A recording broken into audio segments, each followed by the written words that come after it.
I don't know when I got cut off, but this last presentation is a question and answer session.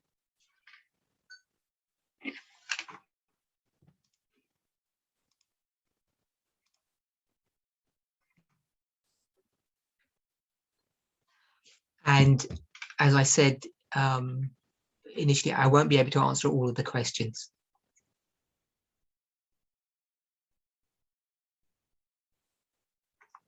But I'll do as many as I'm able to.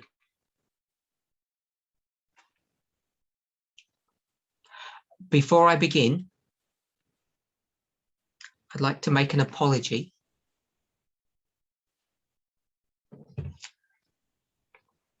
It's not a good idea to mix business and pleasure.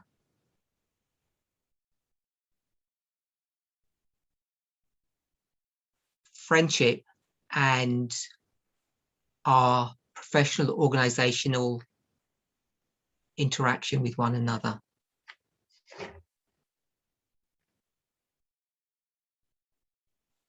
For those of you who know me well, you know I have a habit of teasing people.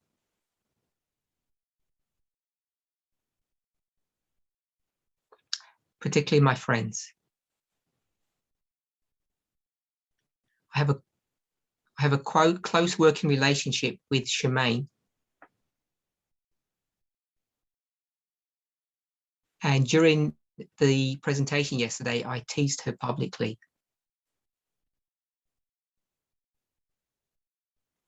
Something that I do privately. It was wrong of me to do that in a public setting. So I want to publicly apologize to Shemaine and to all those who were listening.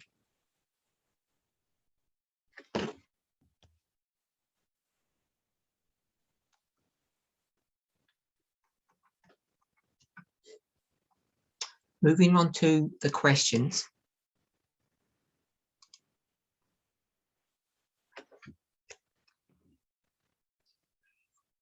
We've received questions from 6 countries or 6 geographical areas.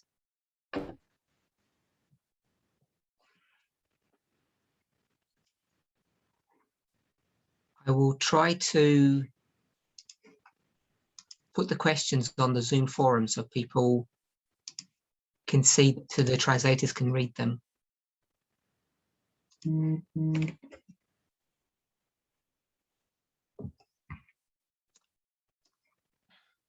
Question 1.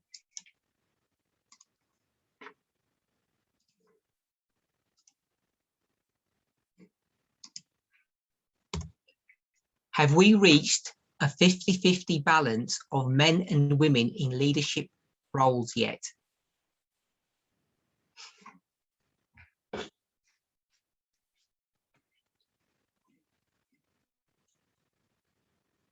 So the answer to that question is yes. That's the simple answer. If you look at the data, in fact, it's much more than 50-50.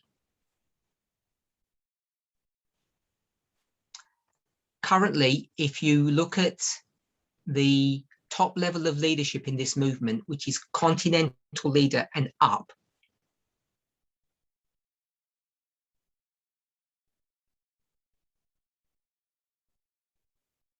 as it stands today,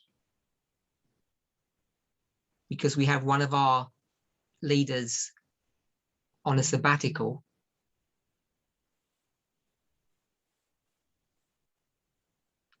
we're nearly on 70%. 70% are women, 30% are men, approximately.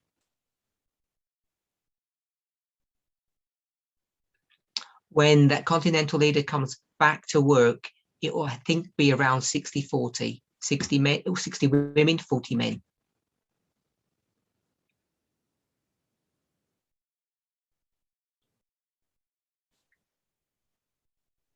When you look at leadership below the continental level, which means at the ministry level,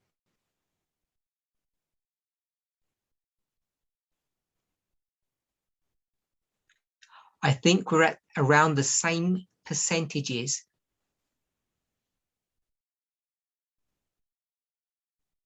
So if we just summarize it in a very simple way, 2/3 of the movement leadership are women and 1/3 are men.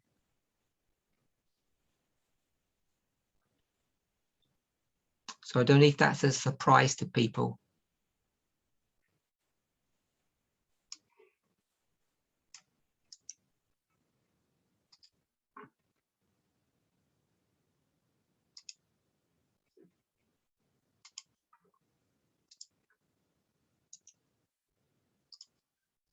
Next question. Are we intending to ensure representation of LGBTQI+ people in leadership roles?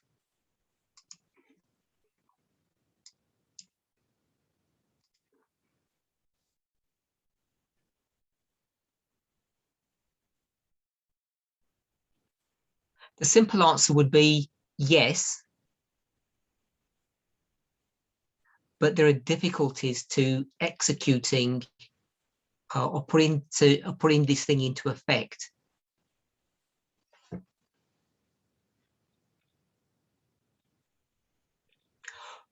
When it comes to gender issues,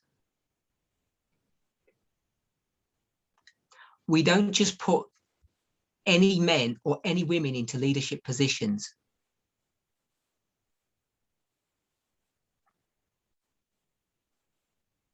Even though we have a program of trying to facilitate a place for women in leadership,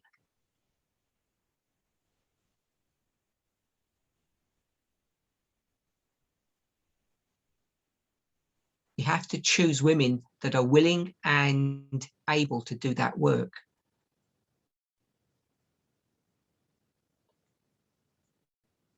And the thing is, we have a wide choice. Easily 50% of the movement is female.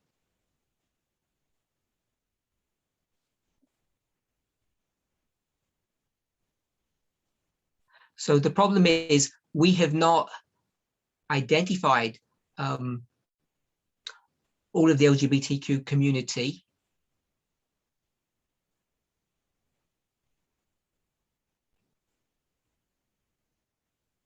Many are still nervous about coming out into the open. Often they're afraid of their own families, not of members of the movement.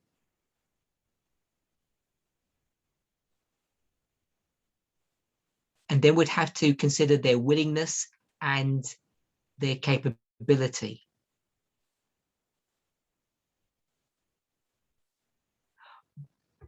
But if we were to think about the numbers generally in a given population,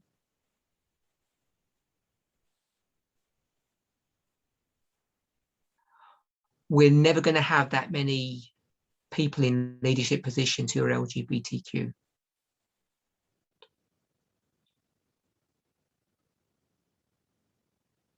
But what I can tell you is that Elder Tess and myself, as much as we are in contact with LGBTQ members,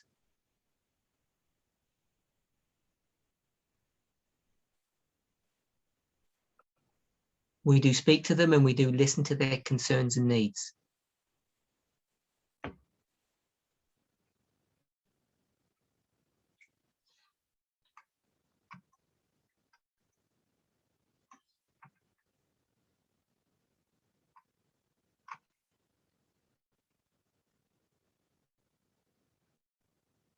Some of these questions from different localities are going to be repeated.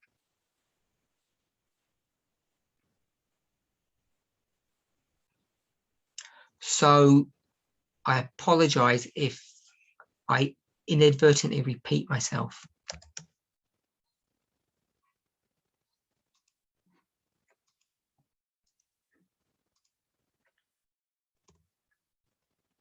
Next question. Does the leadership try to improve the transparency to all parts of the movement, both big and small parts, so all members have a clear picture of what is happening internally?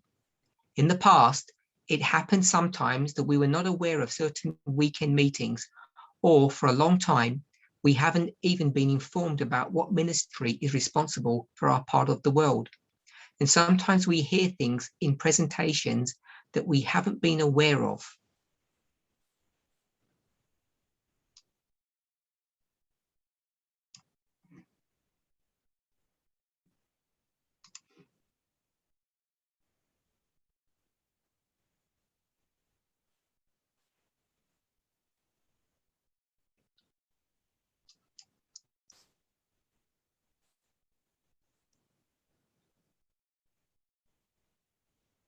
That was the question. And there was a preamble to that question, which I'll now give so that you have a little bit of context.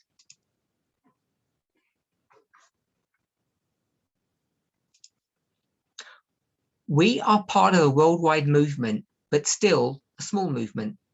People in our movement feel sometimes disconnected from it because they are all alone or only have a small group to interact with. That was the preamble. And then the question I asked, that was asked, has already been read to you.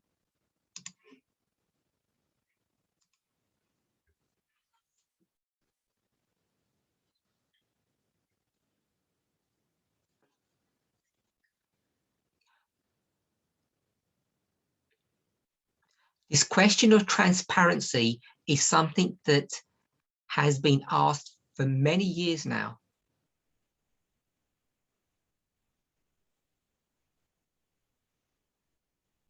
And I believe we're at a place today that is much better than it has been in the past, significantly better.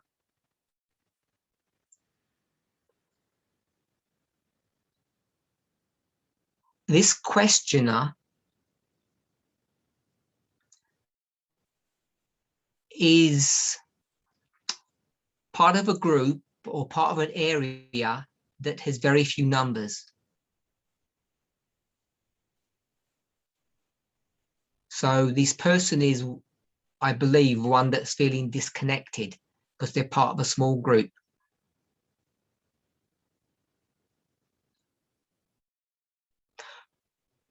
I think there's a question later on that I'm going to answer, but I'll partially answer it now.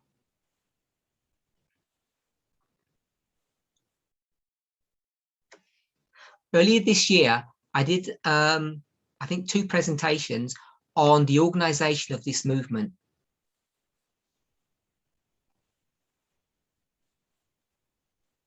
It was connected to a subject called middle management.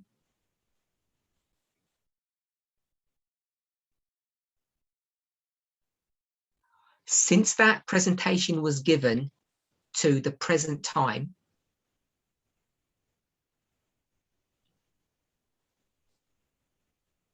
we have set up and we have refined a couple of WhatsApp forums.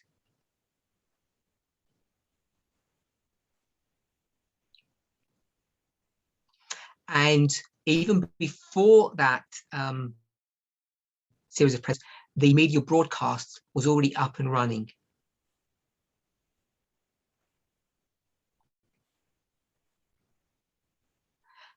And the media broadcast has expanded its remit slightly to be more than just a news outlet.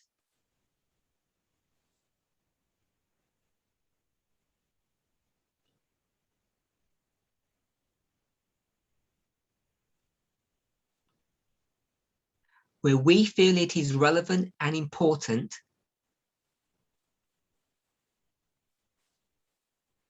The media broadcast is used as a communication tool.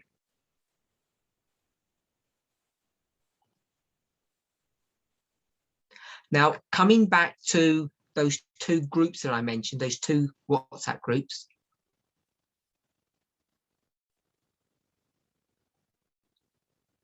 one of them is connected to the translation work for these Zoom presentations.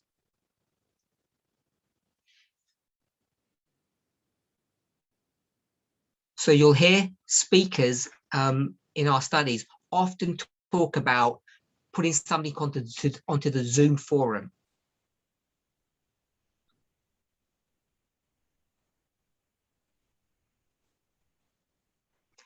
Every ministry has representation on that forum. So it covers the whole movement. There's another forum that we have where we communicate notifications of all meetings that Elder Tess and I are involved in,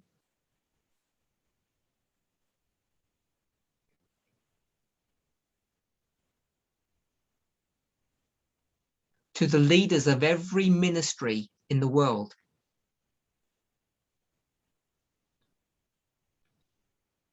Sorry, there is a third WhatsApp group, which is a communication tool between Elder Tess and myself and all the continental leaders.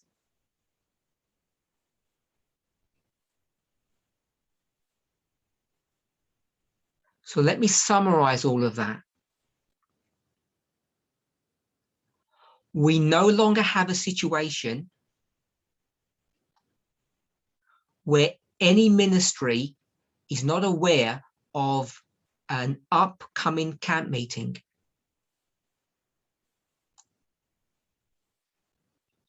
We no longer have a situation where a continental leader is not aware of an important issue that is confronting this movement.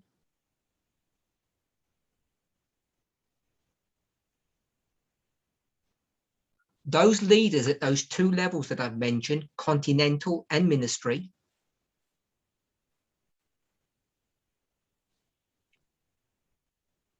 it is their responsibility to disseminate all information to its membership.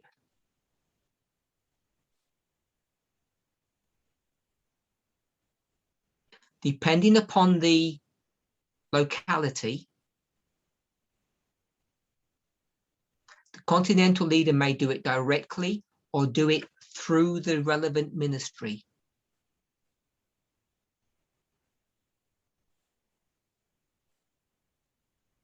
So when people speak about transparency, there is not any group in the movement that I am aware of that does not have representation.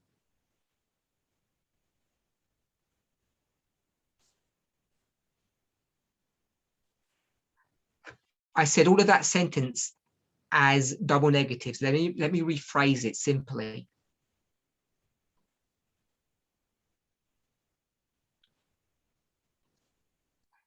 Every group, however large they are,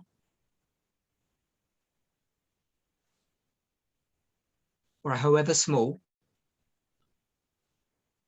has access to all and every piece of information that another group has.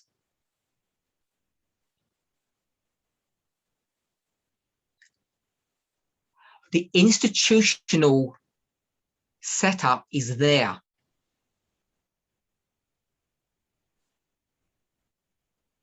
If a particular member finds that they have not been informed of some important information or some event,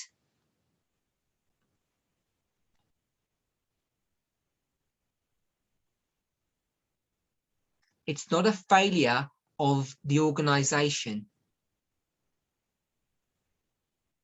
there's a problem in the specific leadership that they have.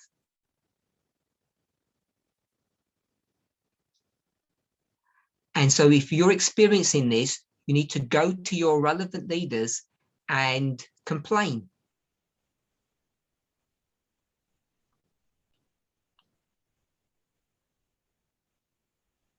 And if you don't get your needs addressed, you can go to your continental leader. And if they don't address your needs, you can come to Elder Tess or myself.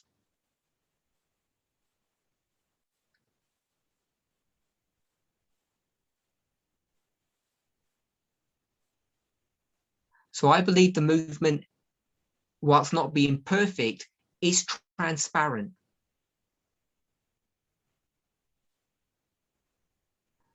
And every individual today has access to all the information that everyone else has.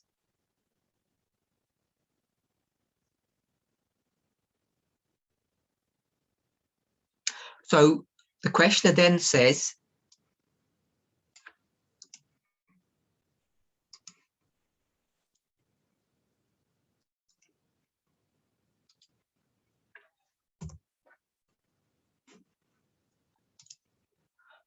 a movement-wide newsletter would be helpful, perhaps, to improve this, or a website with regular updates and information. What are your thoughts on this?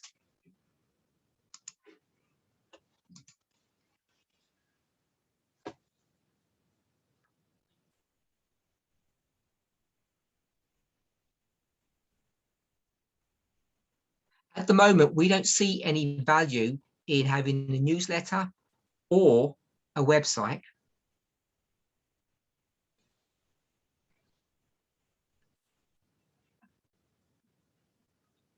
When I say we don't see any value, it's not that there is no usefulness in having those tools.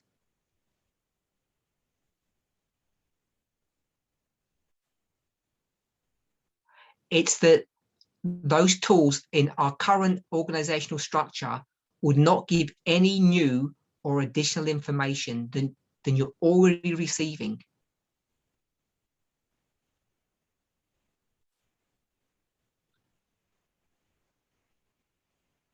So it's not that there's a problem with having a newsletter or a website. It's that there wouldn't be any additional information that you already don't have access to.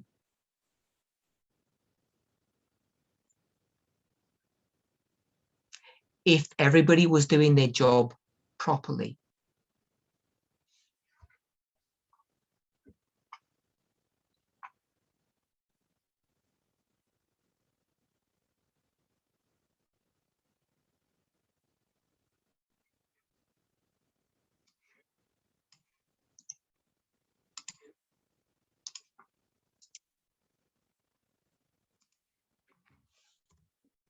Next question is about how to interact with Levites.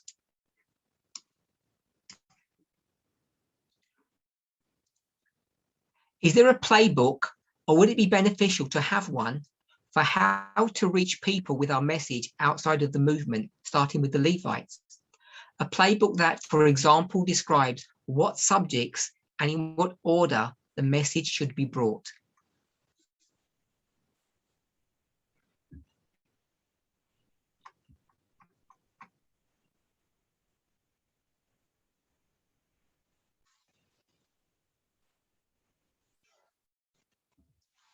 So is there a playbook? No. Would it be beneficial to have one? It depends who you ask.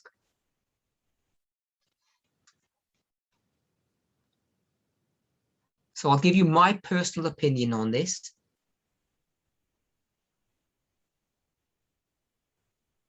I don't believe that there is a one size that fits all.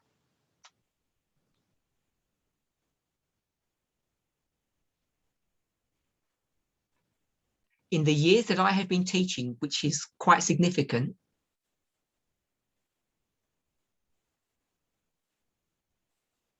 stretches over several decades,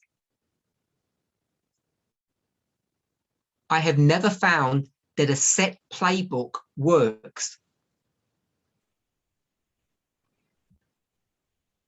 I think it's a bad form of evangelism.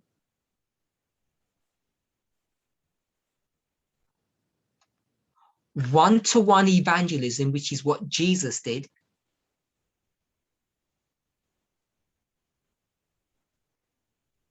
requires, only works, it only works if you follow a certain principle, which is meet the needs of the individual.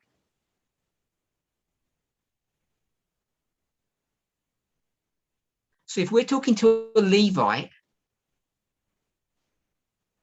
and it's a teenager who is experimenting with drugs,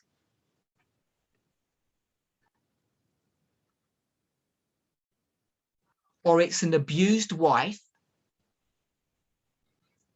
or a sexist husband, or someone who's homosexual, or someone who's liberal or conservative,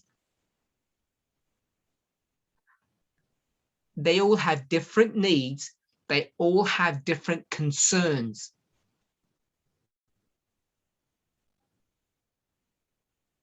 So if there was a playbook, it would say, listen to the person you're trying to help.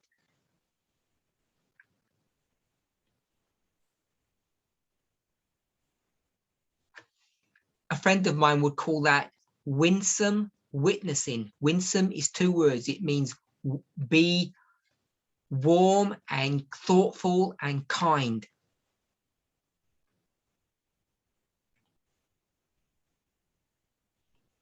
Having a set list of study items to go through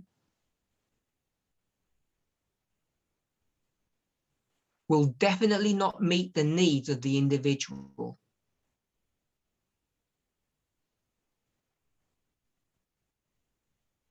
Especially when it comes to the introductory dialogue that you have with them.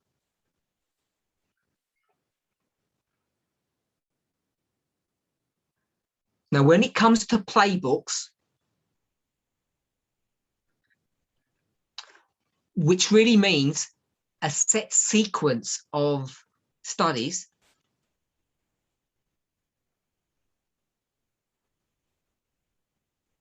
we already have one. It's called the baptismal,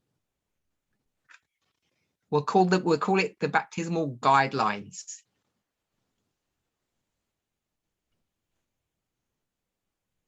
If you don't want to call it the vows.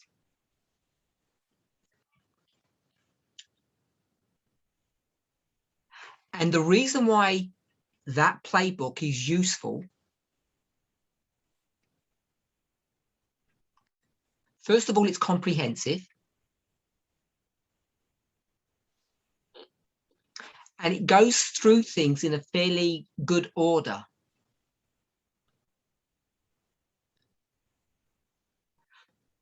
And it describes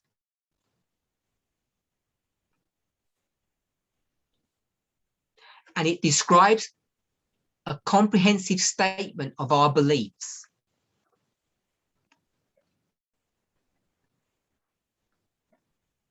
So instead of calling it vows, perhaps we should call it a statement of our beliefs.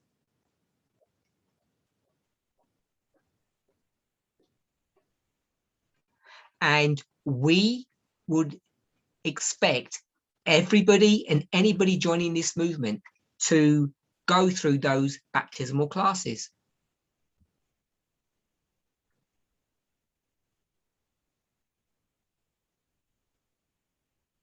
Now, I'm not saying that those statements of belief, those vows, are not subject to change. They are.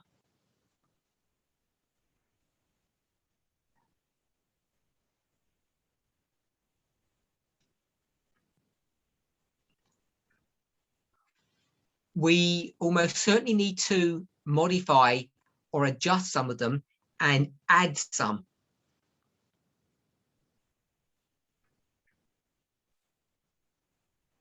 But separate to that, they give a good structure, a good guidance to our teachers in how to deliver the message to members.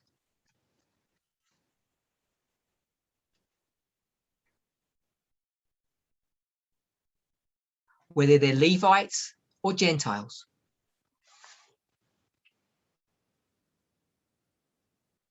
The rules for membership are the same. We don't have a two-tier system.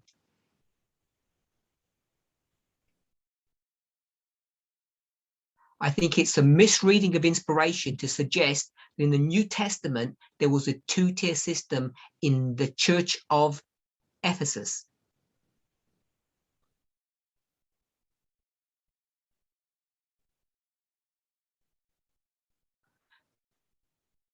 Now, I want to take this opportunity to speak to all of our baptismal teachers.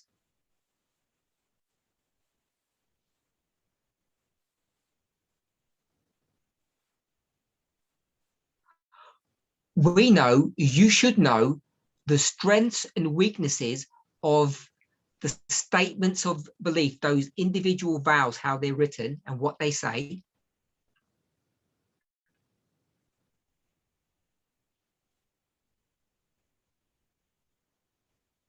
And you should know where something is law and where something is good advice.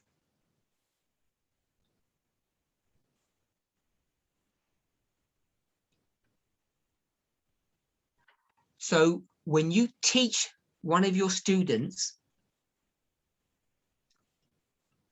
you have to be attentive to, I'm just going to say 3 things.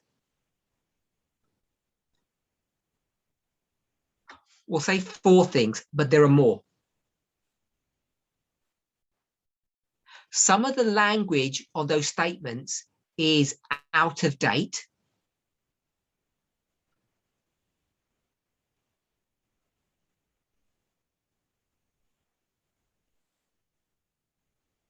We currently don't have a vow that deals with the issue of equality or sexism.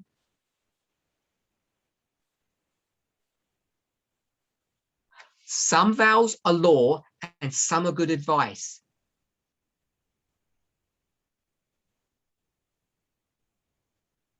So that's my answer to this subject about how to deal with Levites.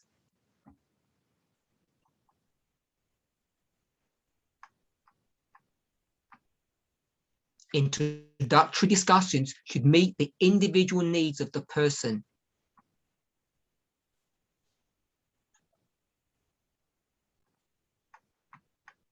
There can't be a playbook.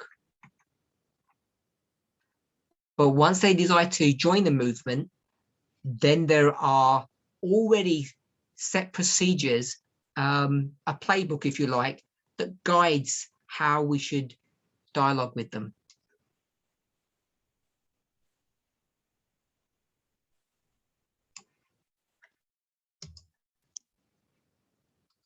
Next question.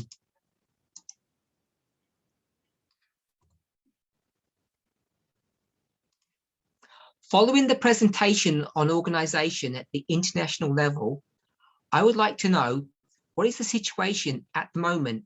Because since the split in 2019, there are ministries that we don't hear about anymore.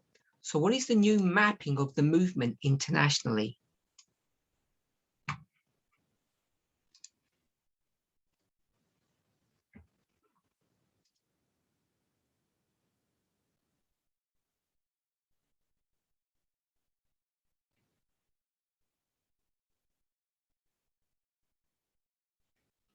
So I guess I should apologize here.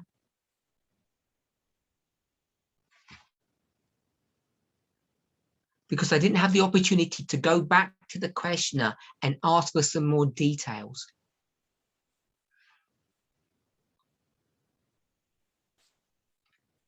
So I'm not fully sure what's behind the question.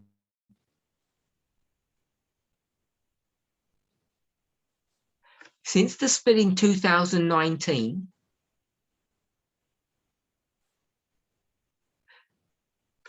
the questioner says that there are ministries that the person no longer hears about.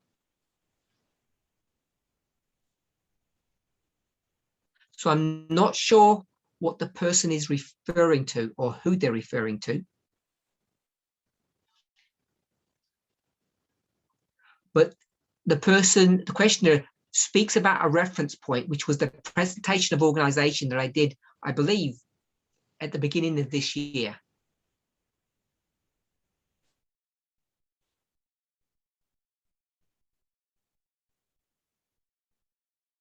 Since I did that presentation, there has been no new mapping, as the questioner puts it, of the movement internationally. Nothing has changed.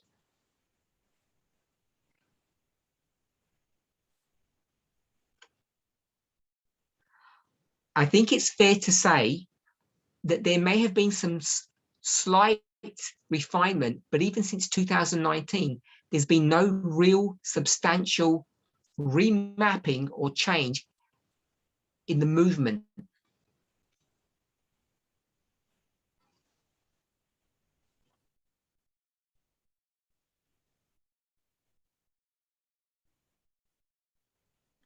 Nothing has changed in the movement over the last 12 months, organizationally.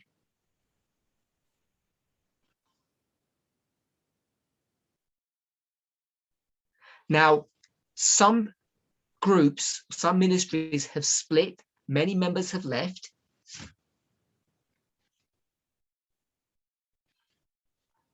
Some ministries have changed their names. But separate to those issues, there have been no changes. If you have a specific question on that, I have to urge you to go back to your ministry leaders or your continental leaders that should be able to answer those questions relatively easily.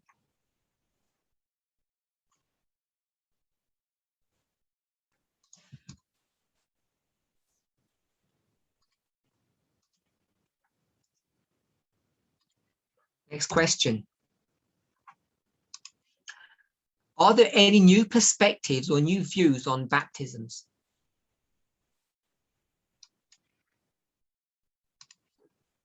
Simple answer is no. We have no new views on baptisms.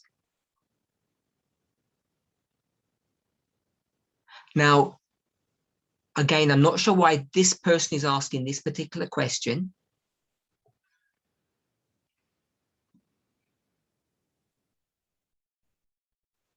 But because of lockdown, we all know that both baptisms and the communion service have essentially stopped.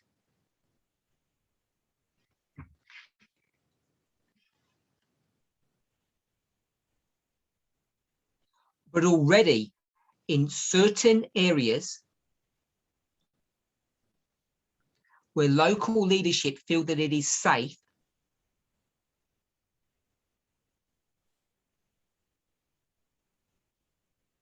baptisms and communion services are beginning to restart.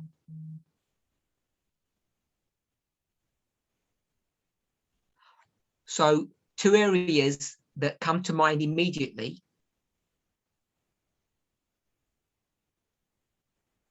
is that we've had baptisms in Australia and we've had baptisms in the UK in the recent past.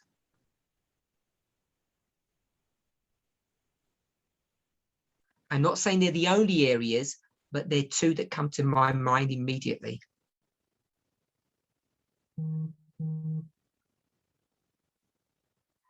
And as soon as travel restrictions begin to lift and our elders are allowed to travel again, the baptisms as normal will pick up again.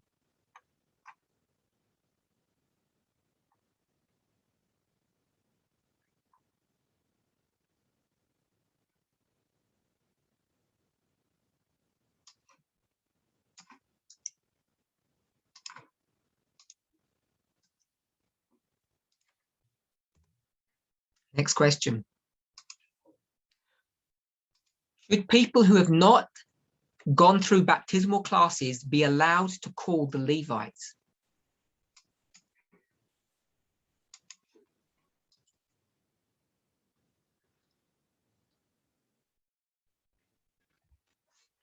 This is both a simple and a difficult question.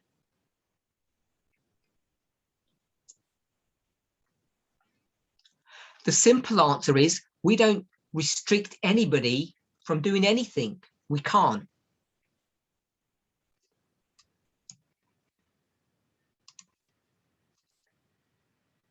We don't, and we're not able to, and we're not able to monitor what people do.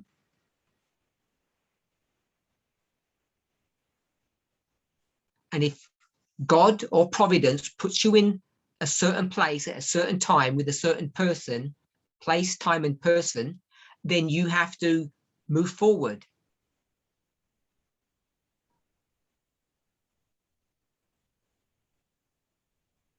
So it's not our place to restrict people.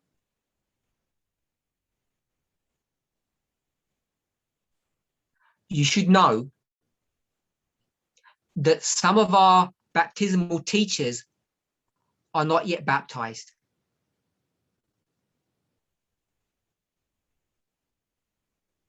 So technically speaking, baptism is not a prerequisite for doing evangelism.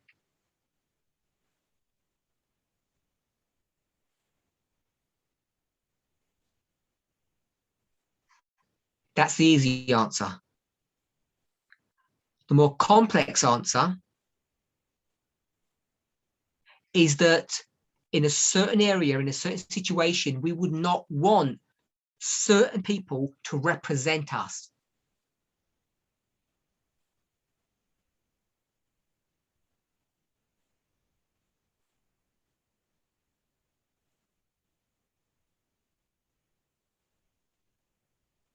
The reason why those people have not gone through baptismal classes, have not been baptized, is because we have a problem with them.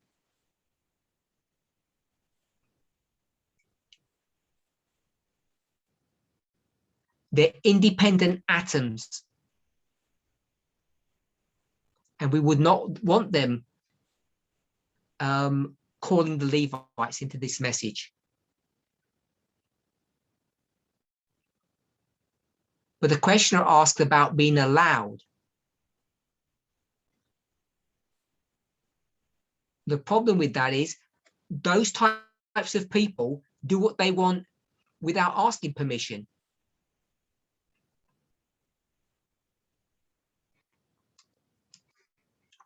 So I've tried to give a simple answer and a more difficult answer.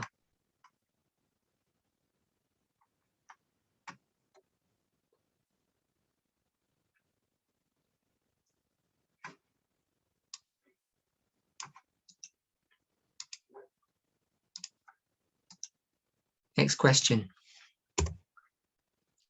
Will priests that aren't already ordained go through any type of ordination ceremony in the future?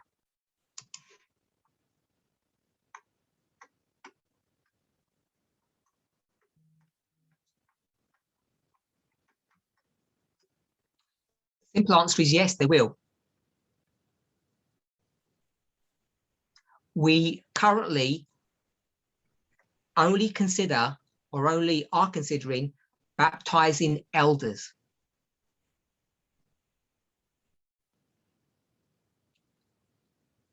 So if someone is eligible to be an elder or we need one in a particular locality, then the elder would be ordained.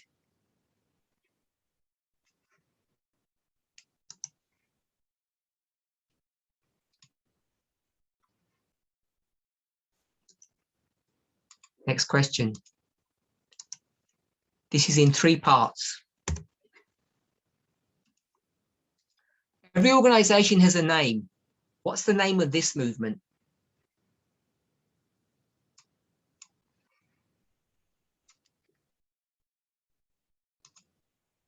This question has come up for many years. We do not have a name. Should we have a name? Should we be given our own name, or will someone give us a name?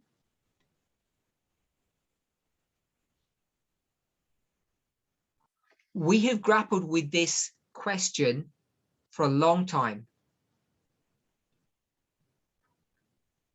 I'll give you two examples of churches, or as this person says, organizations. If you take the Church of Ellen White, then they gave themselves a name, Seventh-day Adventists. So you might argue that we have a precedence there that we should be naming ourselves.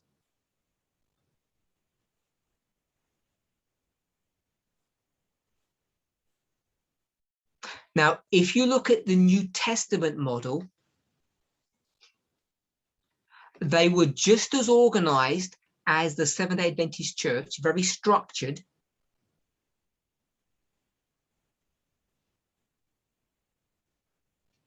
They had a council, they had representation.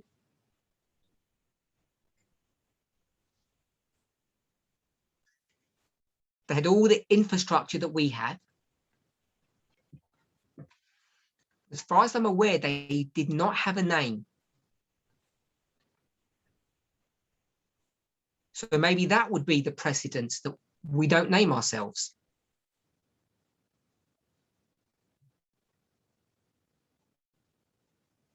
So at the moment, we don't have a position on this. Should we follow the line of failure or the line of success? If you follow that logic, you wouldn't have a name. If you looked at modern Israel and ancient Israel, then the argument would be that we would have a name.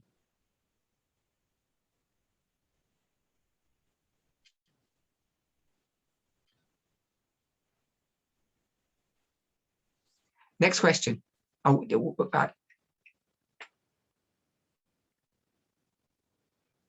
I'm sorry, I don't remember what I said.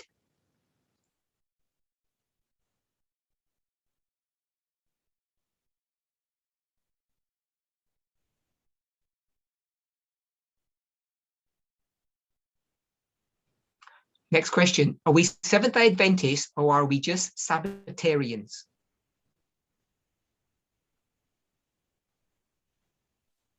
So I'm just going to use, in a very simple way, Daniel 2.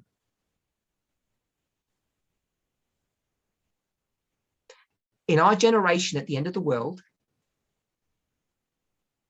the mountain was the Seventh-day Adventist Church. And the stone is cut out of that mountain. It has all the same nature, all the same properties as the original stone.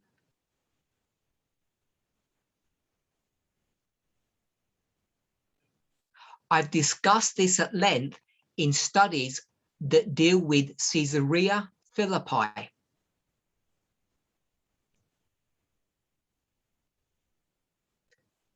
Where Jesus speaks about himself being the rock and Peter being the stone.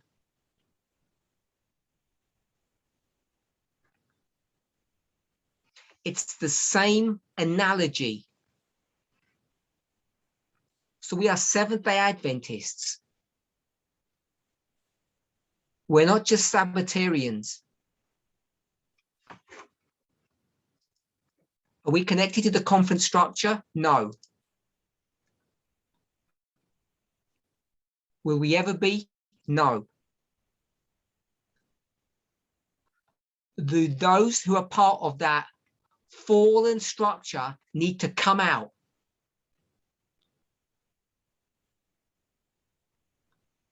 Yes, they do. It's the same dynamic as the church in the time of Christ. Question 3. Where is our headquarters located? I think it's a rhetorical question because the question knows we don't have headquarters.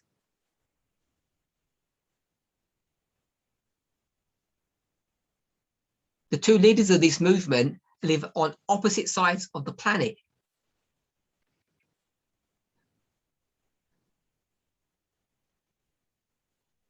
And you'd certainly think that if we're going to have a headquarters, they should both go to work at the same place, which means they need to be co-located.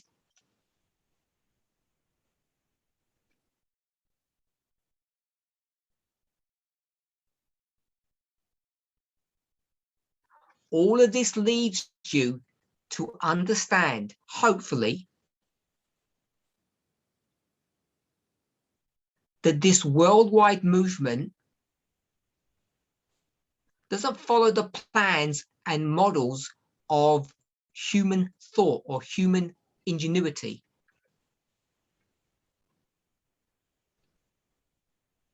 We take one step at a time as Providence directs.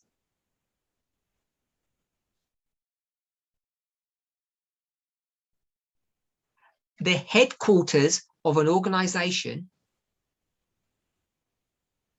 is normally associated with the head of the organization. That's where they go to work. So you can see how this idea of having a headquarters somewhere on this planet just would not work, does not work.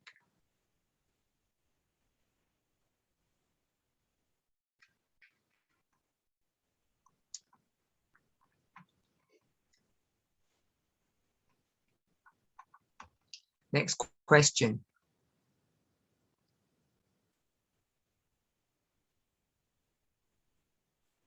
So this one I'm not going to post, I'm going to read out because there's too much details to give the questioner away.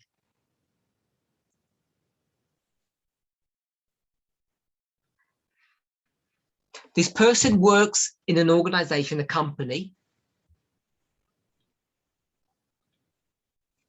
and the company has a great demand for higher level managers.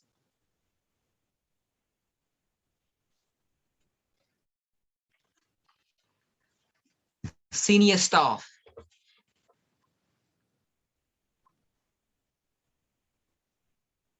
But to become a senior member in that company requires a higher degree.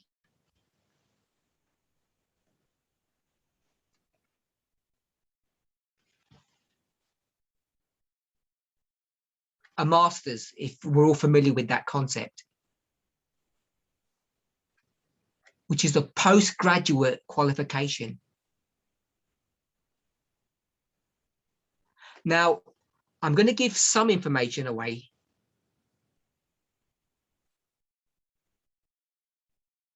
In many African countries, unlike many countries in the West, education is a 6-day event.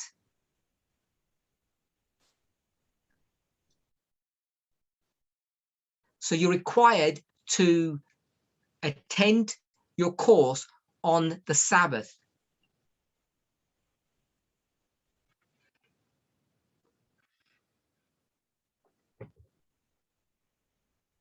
It's a problem that many in Africa face. It does happen in the West, but it's far less frequent.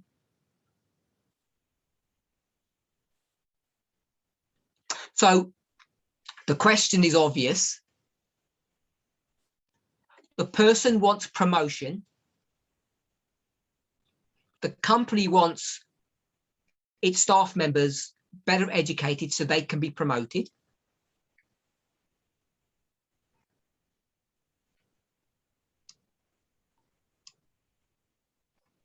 The person will be required to have further education in order to apply for a higher position.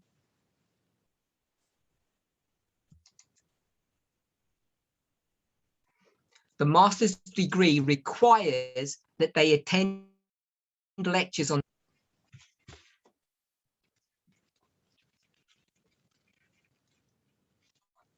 The question is it okay to study on Sabbath?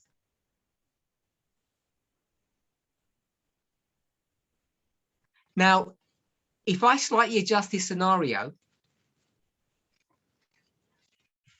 and I say, if the government via the company, no, the company via the government, either way, if the government instruct the company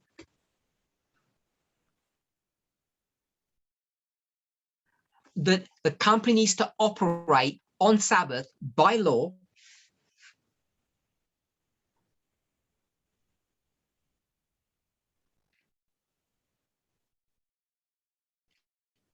so all employees are now forced to work on Sabbath, what would the questioner do then? When they force you to work on Sabbath? I'm sure that as Seventh-day Adventist, the person would say, I have to honor God, not the company, not the government.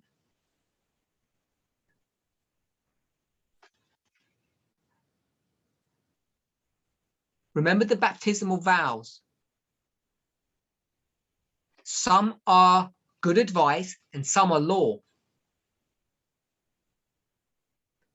This is one that is law. The Sabbath, the fourth commandment, it's law.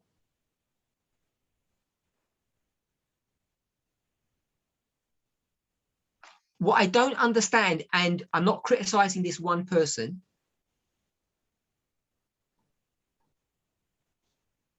but there seems to be this thinking in the movement today that we have suddenly become liberal. And we haven't. The Sabbath is as sacred today as it was yesterday, as it was 2,000 years ago.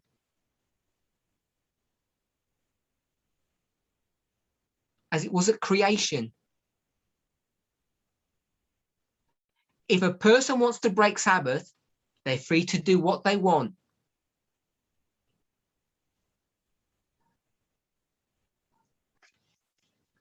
But how can it be okay to voluntarily do secular business, secular education on the Sabbath?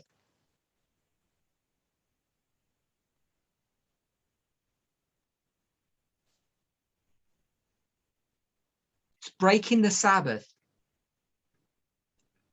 Now, if you want to break the Sabbath because of money, we will call it filthy lucre. It's a King James term out of the Bible.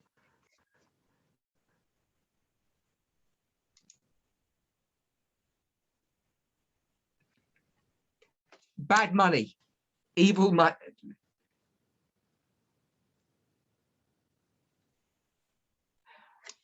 You're free to do that. But I don't believe God gives permission to do that, and so neither can I.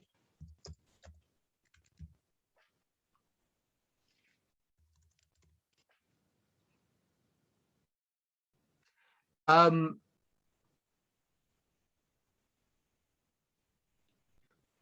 just thinking where I was quoting from. So I was quoting from 1 Timothy chapter 3, verse 3. That's where the 1 Timothy 3:3 is where the term filthy lucre is found, but it's just bad money. Okay, next question. This one is also from Africa. You'll see that by the nature of the question.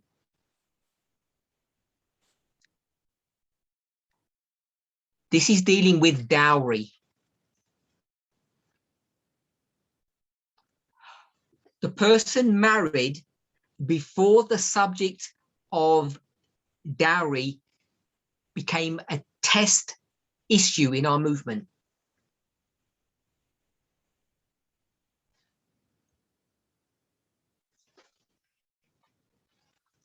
They agreed to pay dowry before they joined the movement.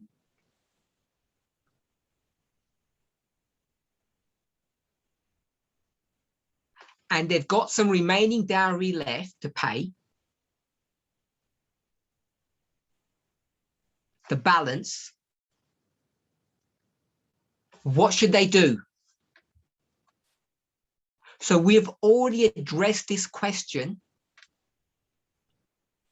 And we have said that in such a situation,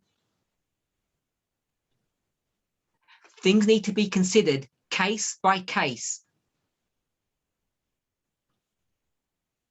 So I would suggest that this person go to their continental leader,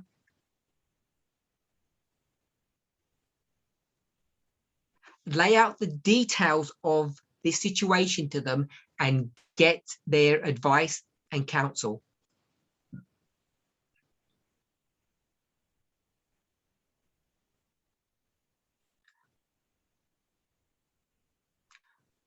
The continental leaders are fully equipped and capable to answer that question.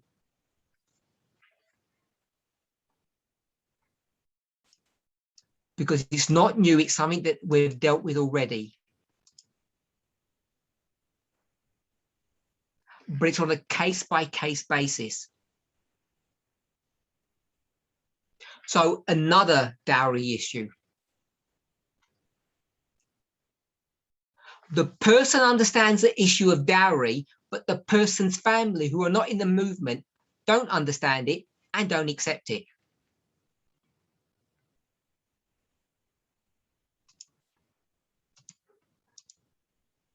Now,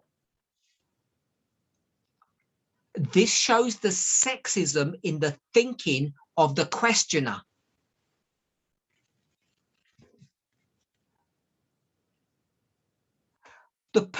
The firstborn. Now we know what firstborn all mean. We all know what that means. It doesn't mean the firstborn child. It doesn't mean that. It means the firstborn son.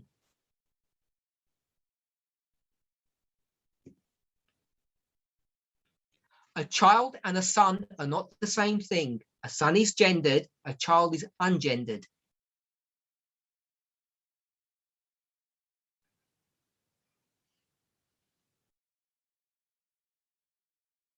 I suspect in this case, it is the firstborn child who happens to be a man.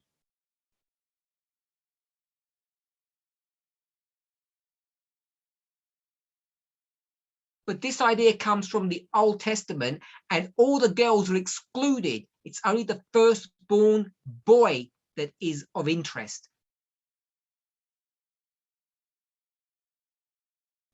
All the girls are irrelevant. It's the firstborn son that is counted.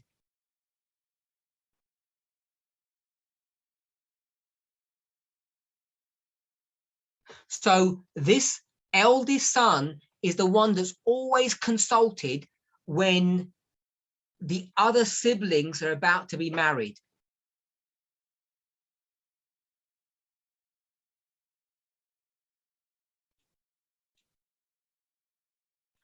Part of the privilege or the curse of being the firstborn son, not the firstborn daughter,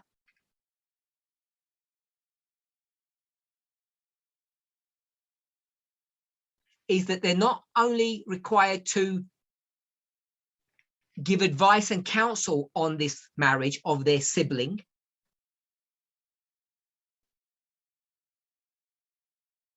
they're not only required to attend the function, but they're required to contribute to the bride price, which in English means dowry.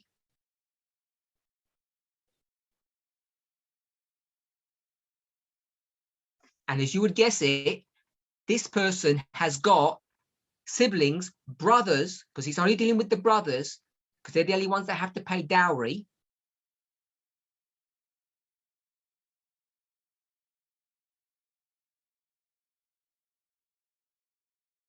Still has brothers who are unmarried.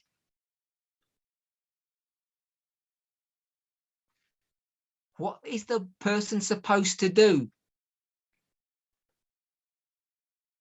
My father trusts me a lot and cannot do anything without me.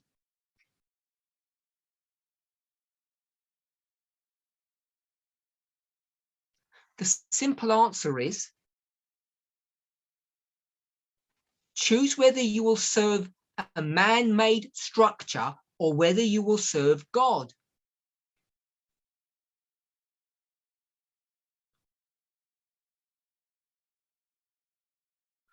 Who do you put first?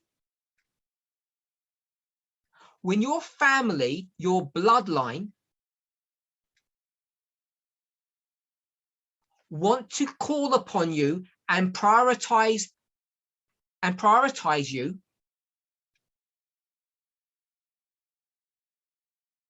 or your spiritual family says you need to go another way,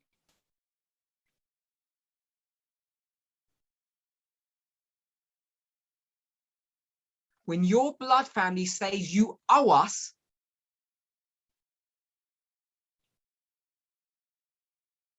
because we share the same blood,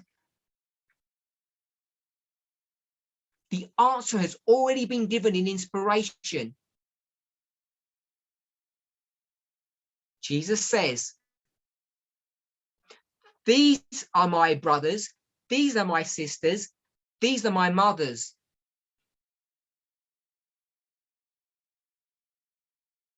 You folk, my blood family, my parents and my siblings, you're not my family. My allegiance to you is secondary.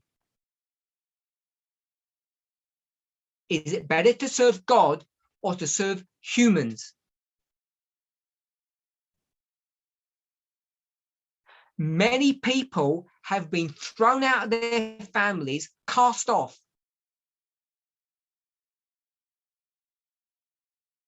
If this was a story from Saudi Arabia,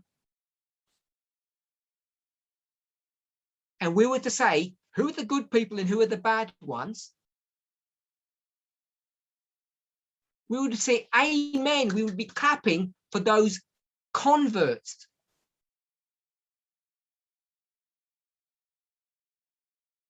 Who escaped the clutches of their families, who walked away from their traditions. This is the same issue.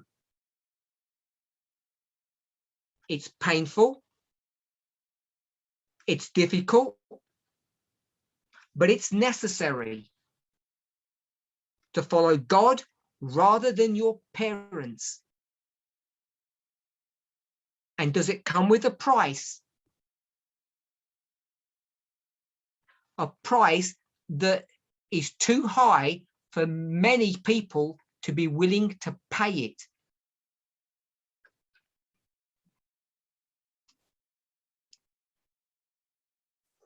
I hope each of you can join me in praying for this questioner, that this man would have the strength to follow principle rather than policy.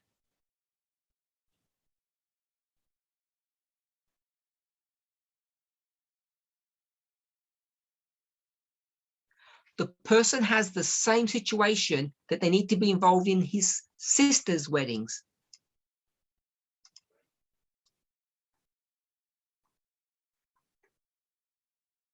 Again, the details of what involvement he can or cannot have has to be worked out on a case-by-case basis.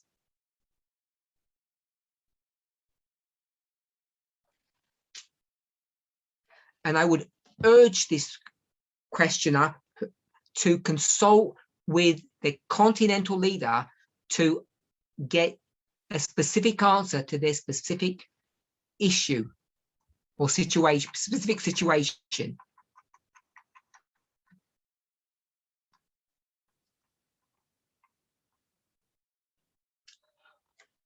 We had a technical problem in our presentation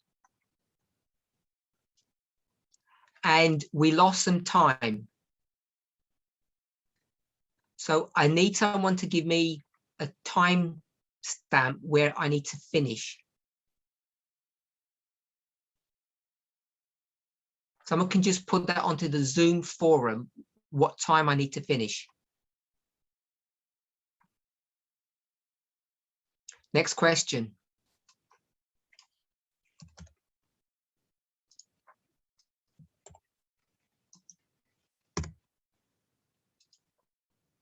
Why shouldn't we observe the Sabbath from Saturday 12 a.m. to Saturday 11:59 p.m., which basically is midnight to midnight, instead of using the old system of sunset to sunset?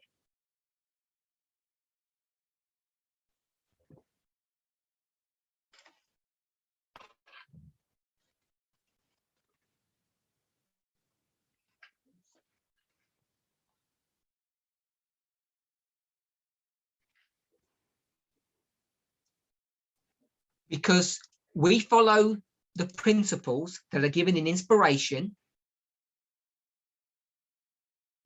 We follow the example of Jesus, and we trust in the prophet Ellen White. So whether you go to Moses, whether you go to Jesus or Ellen White, you'll get the same answer.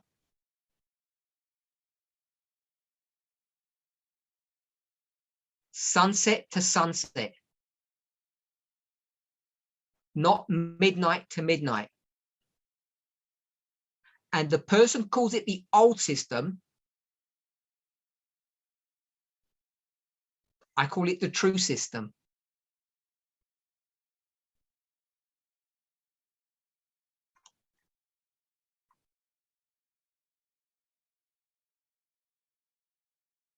So another question on dowry.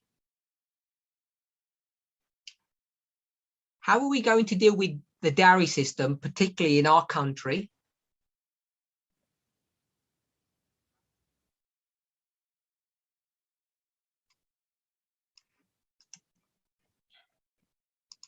Give the rest of the question.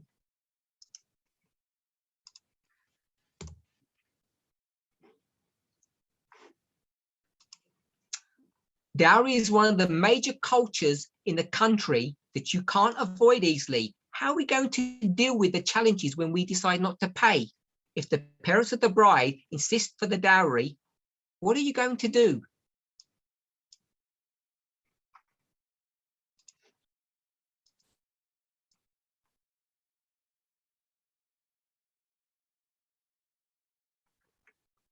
My simple answer to this is one that I've given many times before, publicly and privately.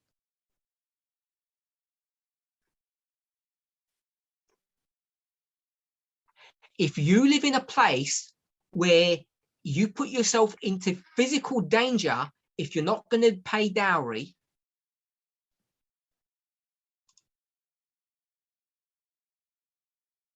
then do what's counseled in Matthew 19. Choose to be celibate for the kingdom of heaven's sake.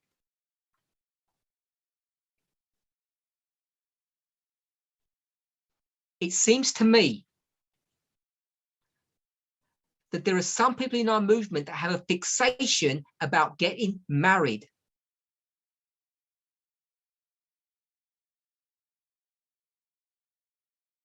And if you want to put your desires for marriage above the principles and guidelines that God is leading this movement in,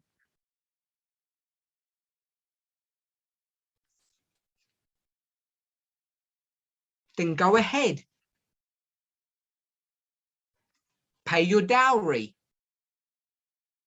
and get married. But don't expect the leaders of this movement to accept your decision.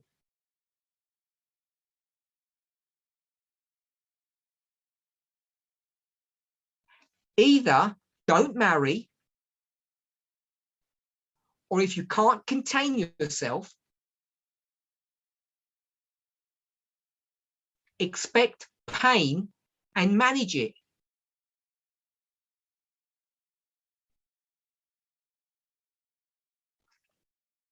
I don't intend to be rude, but I think this question demands a blunt and direct response.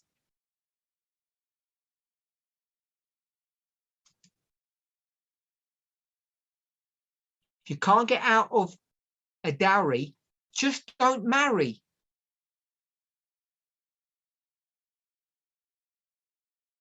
Marriage is not essential.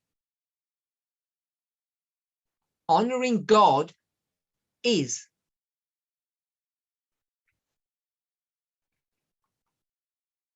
There are plenty of this issue is not just one of human passion or human drive, it's a cultural issue. There are plenty of people who choose not to marry. And it's not just a personal decision. It's a decision that is shaped and molded by the society or the culture in which they live.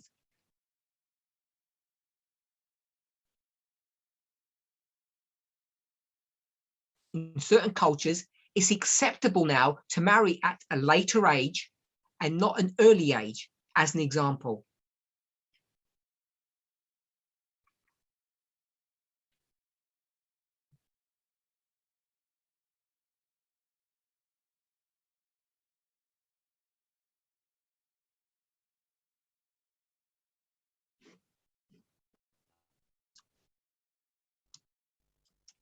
Next question. Does the movement have an organized workshop for Bible workers across the globe? And if we don't, which the questioner knows we don't know why they ask it that way, why don't we?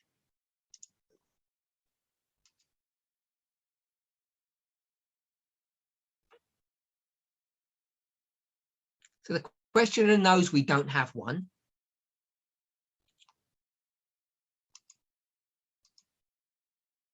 And the question is, why don't we? So the answer to this isn't as straightforward as people may think.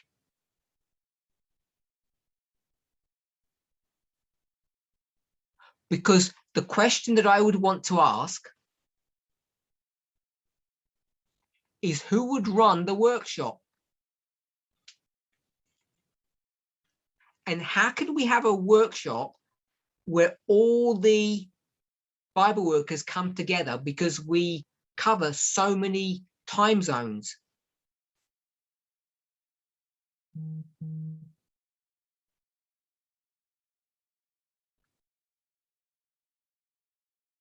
So there are logistical problems with having a singular workshop. Who would be the teacher and the timing of it?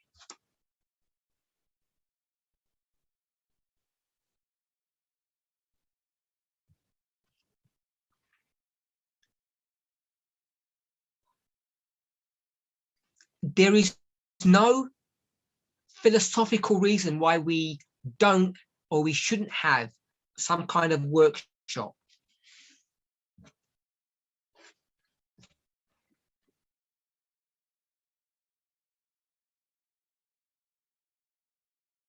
Our problem is that we have to locate a suitable teacher to run those classes.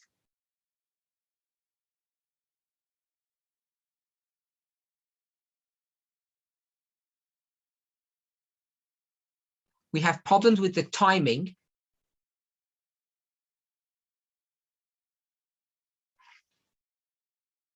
And we just don't have, we haven't had the time to give it enough thought to actually come up with something that we would be happy with.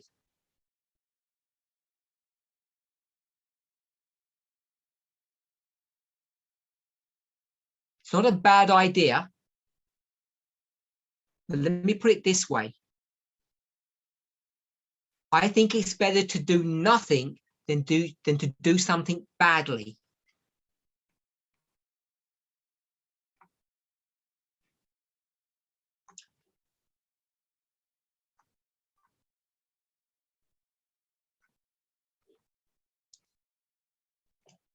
Next question, which is to do with baptisms.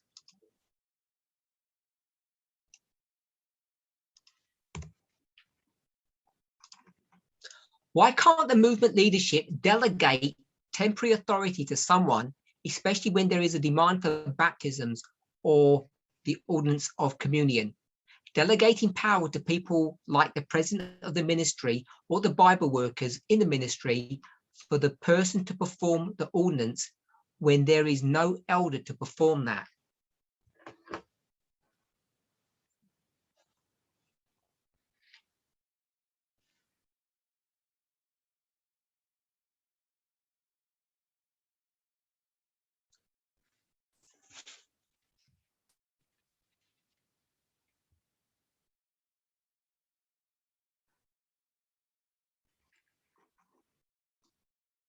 Like the rest of the world, we have looked at the lockdown due to COVID-19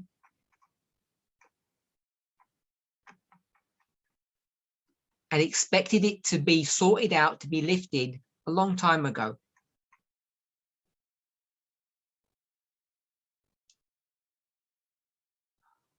Like the world, we see that we're coming to a time, to a place where the lockdown is now being relaxed.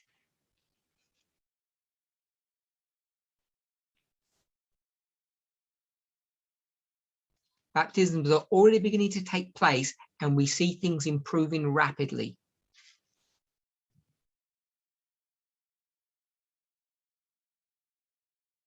So we don't see the need or the necessity of temporary delegation.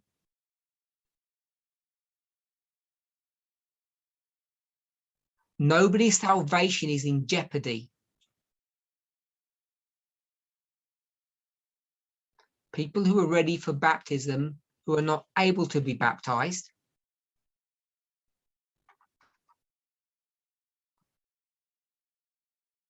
are not in danger of losing their salvation.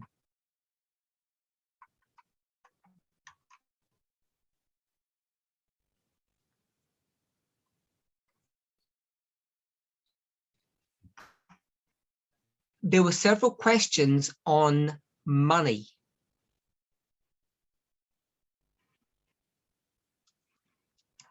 All of the questions on money came from one geographical area.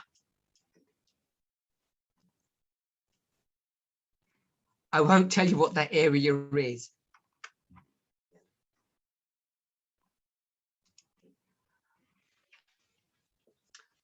I don't have time to answer all the questions and we only get one in.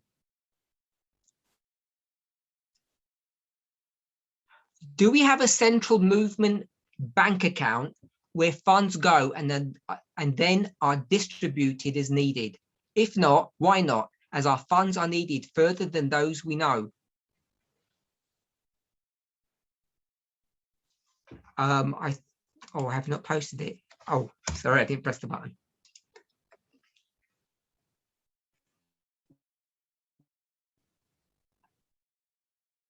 It's on the Zoom forum.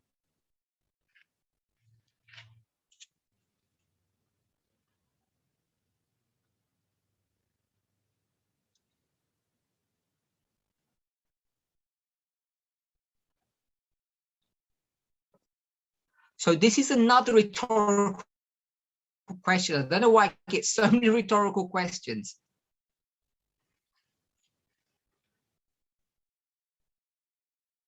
The person knows we don't have a central movement bank account because if we did, everyone would know about it.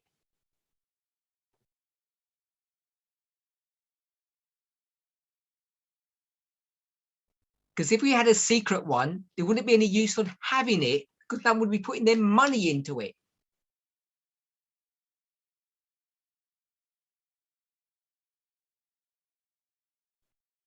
So we don't have one. And the question that asked, why don't we have one? This is not an easy thing to answer.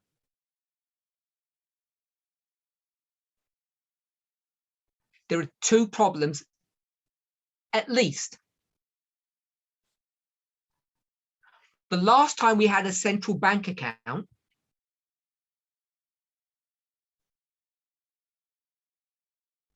the people who had control of the money ran away with the money.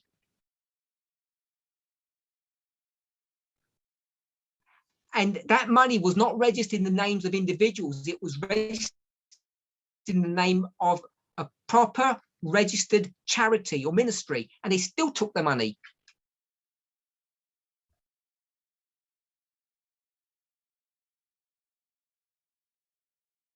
So don't think just because you register something, it's safe. It's not.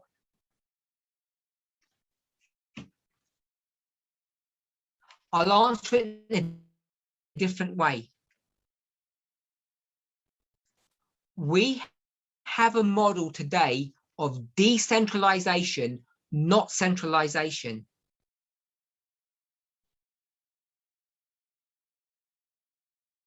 Because it's safer that way, and that's our current thinking.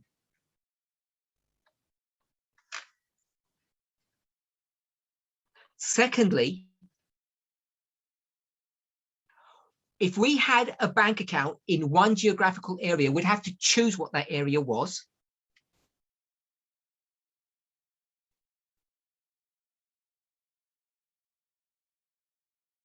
And the problem is, most countries that allow you to set up such an account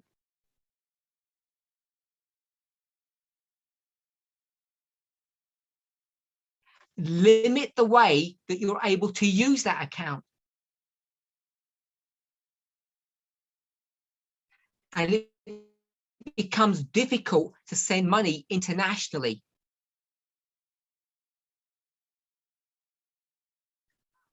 Because of the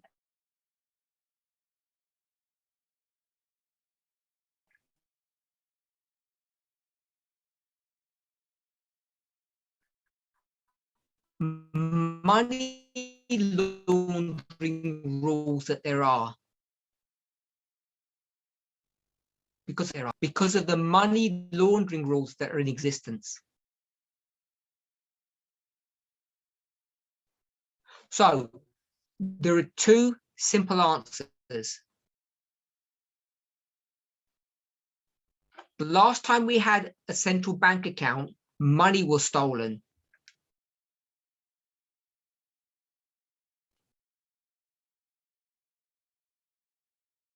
And that setup was not in the names of individuals, it was in the name of a ministry, and there was still no protection.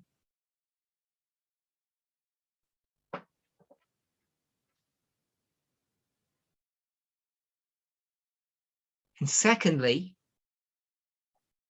the way these types of bank accounts are set up, these charitable bank accounts, they make international money transfers difficult and expensive.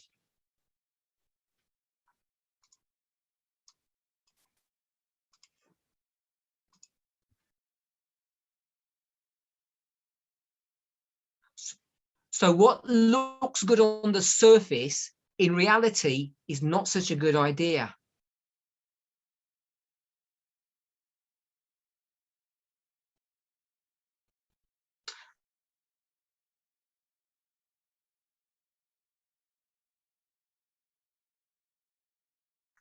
I don't have time to answer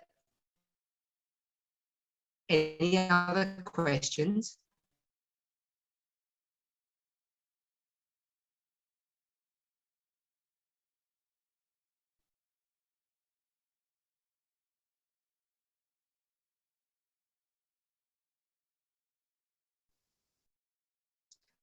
I don't have time to answer any other questions. Okay.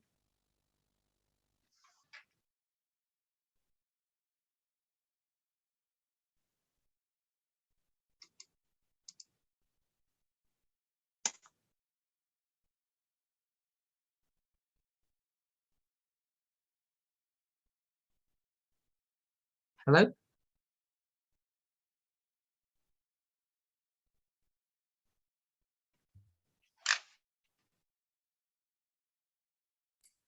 Sorry, your connection was cut off. Can you repeat, please, Elder?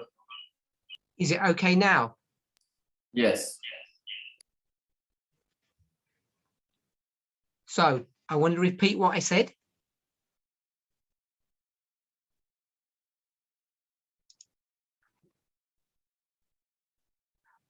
I can't get anybody translating me, so my connection is not stable.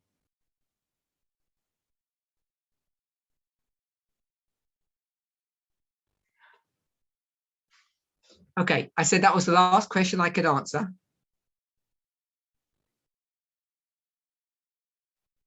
And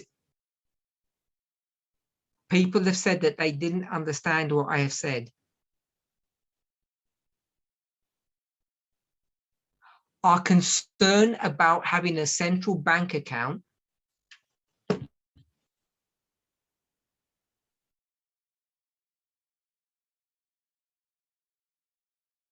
is that the dangers and the risks outweigh the benefit.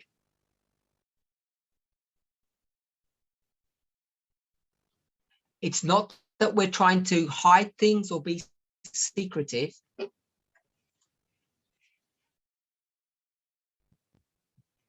It's that we don't currently believe that a centralized model is workable or is good for this movement.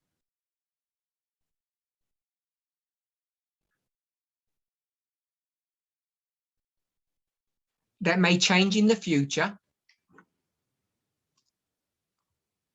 but for the present, we intend to continue to allow local ministries to handle their own money and to disperse that money according to their own needs.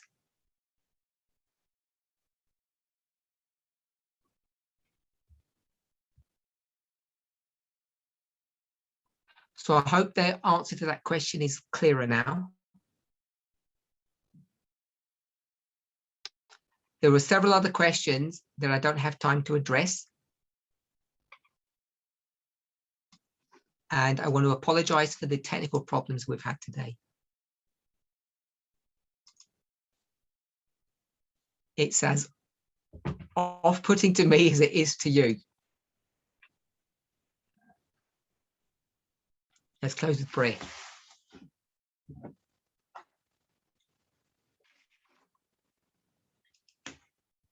Holy God, we thank you.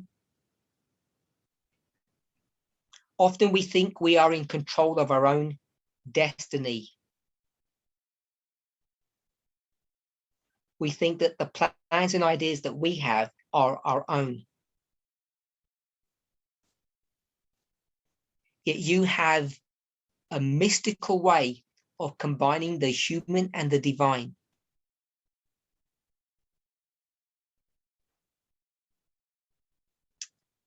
None of us know how you do this,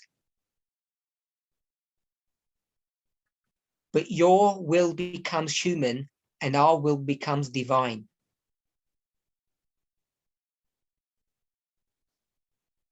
And the combination of the two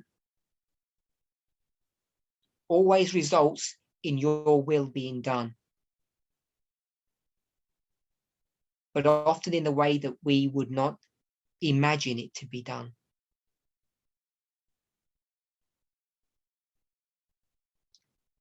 Despite our failures, we thank you that you are in control. As we approach the end of this year, we anticipate so many new thoughts, new ideas, new events.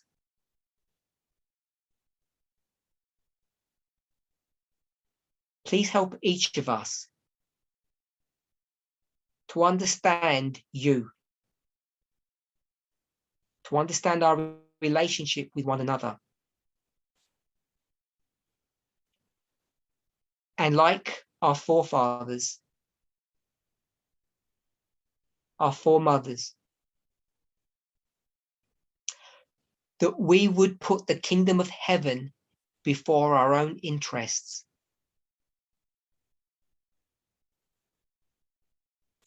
In Jesus' name we thank you. Amen.